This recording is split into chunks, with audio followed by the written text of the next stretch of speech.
Tive a sorte de crescer num bairro de realojamento com muitas crianças muito jovens. E, portanto, havia um grupão grande que todos os dias estavam juntas. Não é? E algumas das pessoas mais inteligentes, criativas, sagazes, eu conheci-as ali. E conforme vou progredindo e vou entrando no mundo da escola, há ali uma fase em que é pá, como é que estes tipos não encaixam aqui? Quer dizer, ele é o gajo mais esperto do meu bairro. Ele é o tipo que manca tudo antes de toda a gente ter entendido. Está não sei quantas jogadas à frente. E como é que a escola não... Como é que na escola ele é tipo o marginal, o burro. Não é? E isso foi assim uma coisa assim que nunca... Pá, que me pesava, não é? Que me pesava.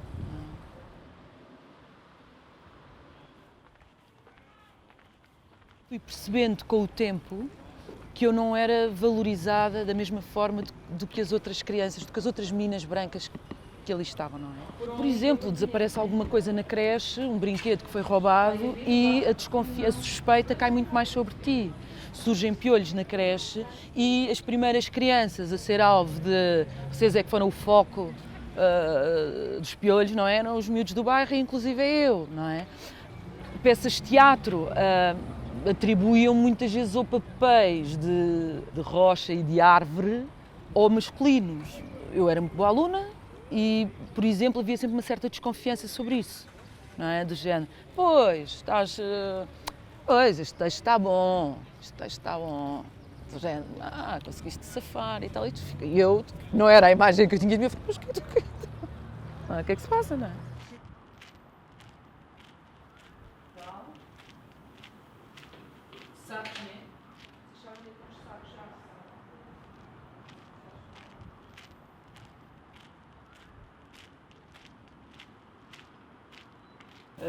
Associação Tutuca. Há essa questão da expectativa por baixo, não é? E que choca com aquilo que tu sabes que tu és, não é? Depois há outras situações em que tu viras uma espécie de exceção, aquela situação de dizerem então, mas se até a Cristina consegue. E a partir de certo momento, tipo, há pais brancos que ficam um bocadinho, pá, como é que o meu filho, como é que esta aqui que vem do bairro e é preta, não é? Com boas notas, o meu filho não, a minha filha não. Assim. E que também é estranho, não é? Porque vira à prova de que é possível que existam negros que têm boas notas e quando eles se portam bem, como este caso, pá, a escola até está aberta e até... Também é uma posição difícil. Na escola primária havia imensos alunos do bairro, portanto, posso dizer 80% se não for mais. Maioritariamente cabo-verdianos, sim. Já no ciclo até ao 7º, também o mesmo. Já, por exemplo, atingindo o 10º ano, o secundário só era o único da turma. Cada vez que subia, proporcionalmente descia o número de indivíduos negros na turma. Parece que há uma espécie de uma pressão que nos faz sentir não pertencendo àquele mundo. Não é? E já na primária, a minha professora primária fazia questão de separar. Portanto, havia uma fila, como eram menos, de portugueses, havia uma fila vazia a separar e nós começávamos a partir da outra fila, portanto, até chegarmos ao fundo da sala. E praticamente não nos davam matéria. Davam aulas para os alunos da frente. A nós davam-nos porrada, praticamente. Para uma criança, quando é separada dos outros, quando é agredida, os outros não são, os outros são tratados de forma diferente, a aula é só dada para... Não é difícil essa criança não pensar que ela é inferior às outras. E vejo pessoas que ficam muito ofendidas quando uma criança diz eu não queria ser negra. Portanto, teríamos que ver o contexto em que ela está, porque se ela está num contexto onde estão a todo momento a mostrar que isso é mau, é difícil para uma criança vir dizer eu quero ser o que é mau. Não é? Porque isso é feito, pelo menos eu senti isso, na experiência que tive, senti que logo na primária quiseram-me mostrar que o meu lugar era lá atrás. Era lá atrás, era um lugar de mau aluno, portanto, era um lugar que não estava reservado para mim. Para mim, se calhar estaria a construção civil, como o meu pai, ou a jardinagem, como a minha mãe, e que não precisava de me esforçar muito. Portanto, chegava ao 5º ano, parava e iria trabalhar para a construção civil. Portanto, e todos os anos, quando passava, sentia isso.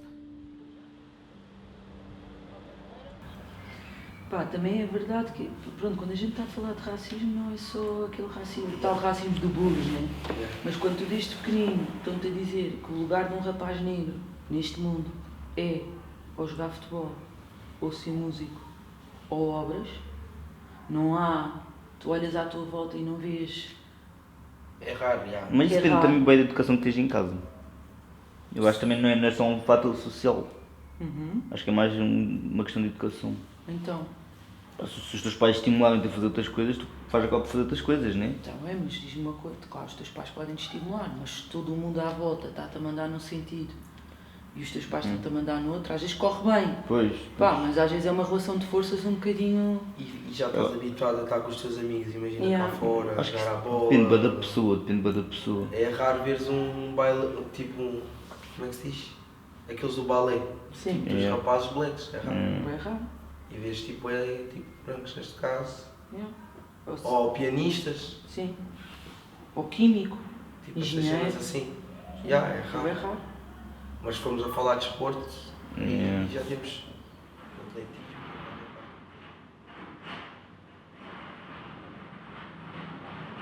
Tenho a sorte de ter uma irmã 12 anos mais nova do que eu, que me permitiu estar próxima de uma geração que de outra forma estaria muito distante de mim, não é? E perceber aquilo que estava a acontecer na geração dela. A minha geração apanhou o abandono escolar em força, a exclusão à porta da escola, não é? Faziam o primeiro ciclo, 5º, 6º ano e depois aquilo não passava, não é? Para o 3º ciclo, nem pensar, não, para o 3º ciclo não, e para o ensino secundário, nem pensar, muito menos ensino superior. A geração da minha irmã apanhou uma outra coisa que foi a intensificação das vias profissionalizantes. 80%, por exemplo, dos alunos com nacionalidade dos PALOP que chegam ao ensino secundário entram através de vias profissionalizantes. E isto quer dizer o quê? Isto quer dizer que não vão ser preparados da mesma forma para participar nos exames nacionais de acesso. O estar no sistema, o sentir-me no sistema, fez com que eu fechasse os olhos a algumas situações que agora consigo perceber que fechei mesmo os olhos.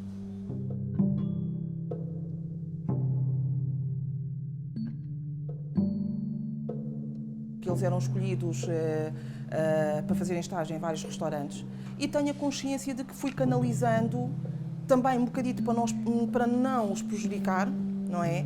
Para não os colocar em situações, se calhar, que não se sentissem tão confortáveis, não é?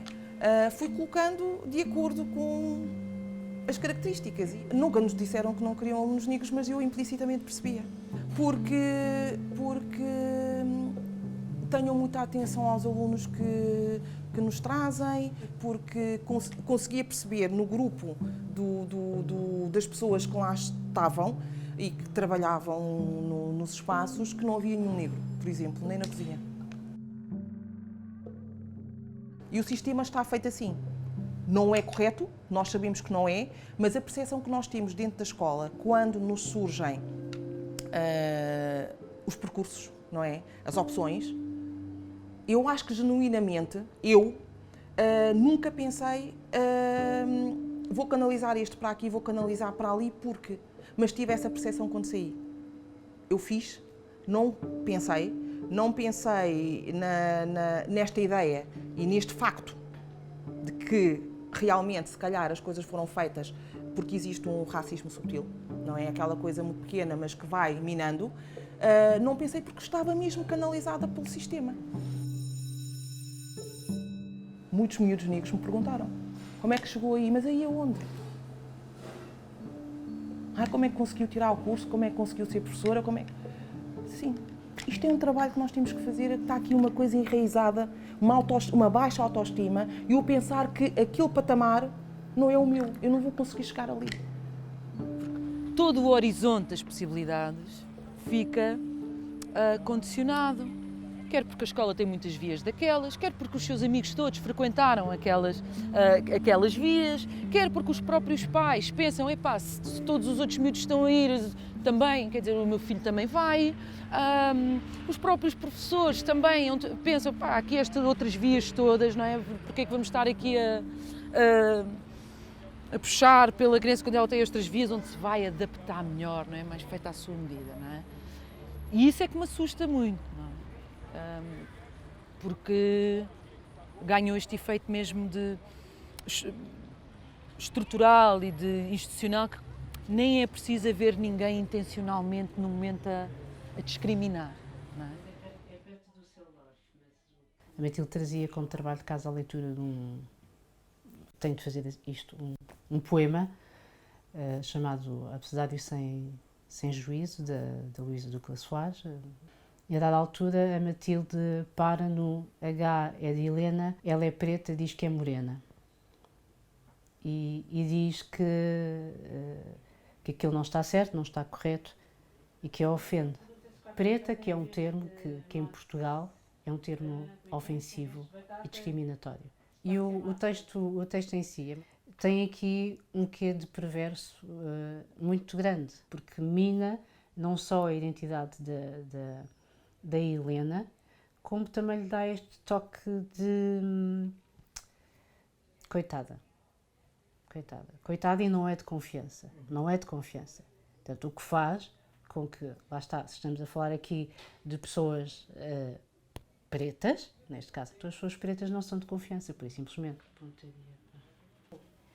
Eu, na altura, fiz queixa a várias entidades que, no meu entender, estariam relacionadas com este texto. Houve ali, a dada altura, pelo menos o Plano Nacional de Leitura, sim senhor, isto não está bem.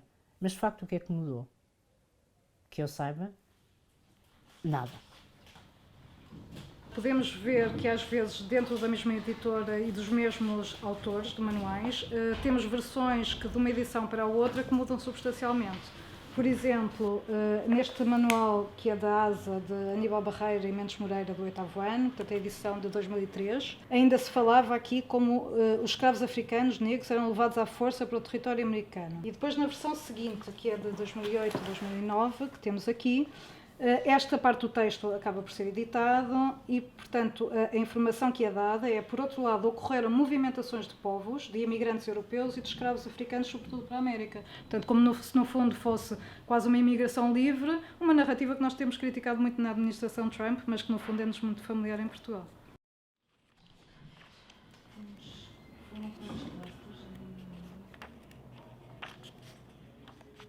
Eu inicialmente tinha pensado fazer uma análise dos 15 manuais mais vendidos de cada ano. Depois de dar uma vistoria aos manuais, começámos a perceber, quer dizer, que não valia a pena, porque as narrativas são muito semelhantes entre eles. E então, no 7º ano, já tinha sido bastante evidente na nossa primeira análise que, sim senhora, não se chamavam primitivos, por estas palavras, aos africanos, mas havia uma série de fórmulas de narrar aquela história e de fotografias que, no fundo, conduziam à mesma conclusão. E, portanto, era muito frequente usar fotos de tribo no interior de África, de uma forma completamente descontextualizada, sempre com homens seminus, empunhando, no fundo, ferramentas do Neolítico, e muito uma forma narrativa que era usar a expressão ainda. Então dizia-se assim, em África ainda há tribos onde é comum fazer-se o fogo com 2 paus ou com pedras ou assim. Ainda é comum, portanto, sempre para denotar que eles estão num tempo que não é o tempo moderno da Europa. Estamos reproduzindo o racismo, porque estamos continuamente a desumanizar outros coletivos, não é? E, portanto, isso é racismo.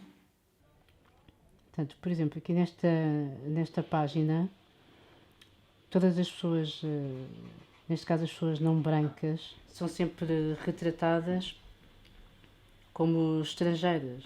Portanto, nunca é contemplado que as pessoas não brancas, ou vamos tomar agora neste caso o exemplo das crianças não brancas, que sejam portuguesas. A pessoa central em todos os livros é sempre a pessoa branca. É sempre a visão da criança branca relativamente às outras. Todas as imagens relacionadas com profissões, e falo em imagens porque tem a ver com pessoas, não são bonecos. Não há uma única pessoa negra ou não branca, não há. Nem um carpinteiro, nem um médico, etc. Não há uma única pessoa negra ou não branca. Com que direito é que se apagam as crianças dos manuais? É que nós apagamos todas estas crianças, é que se retira a existência, o direito a existir no seu próprio país. O racismo não é um problema de pessoas más, extremistas e demoníacas. O racismo é como tu e eu, que estamos muito preocupadas em denunciar o racismo, mesmo sem querer, porque fomos interiorizando uma certa maneira de ver o mundo e de conhecer o mundo, vamos perpetuando uma hierarquia racial. E isto vem desde o nível da alta esfera política até lá está a escola, que é uma série de maneiras de gerir esta diferença, que tem por base ideias raciais, não é? E que as instituições vão perpetuando porque a sua concepção foi feita a pensar num mundo onde o privilégio branco era a realidade.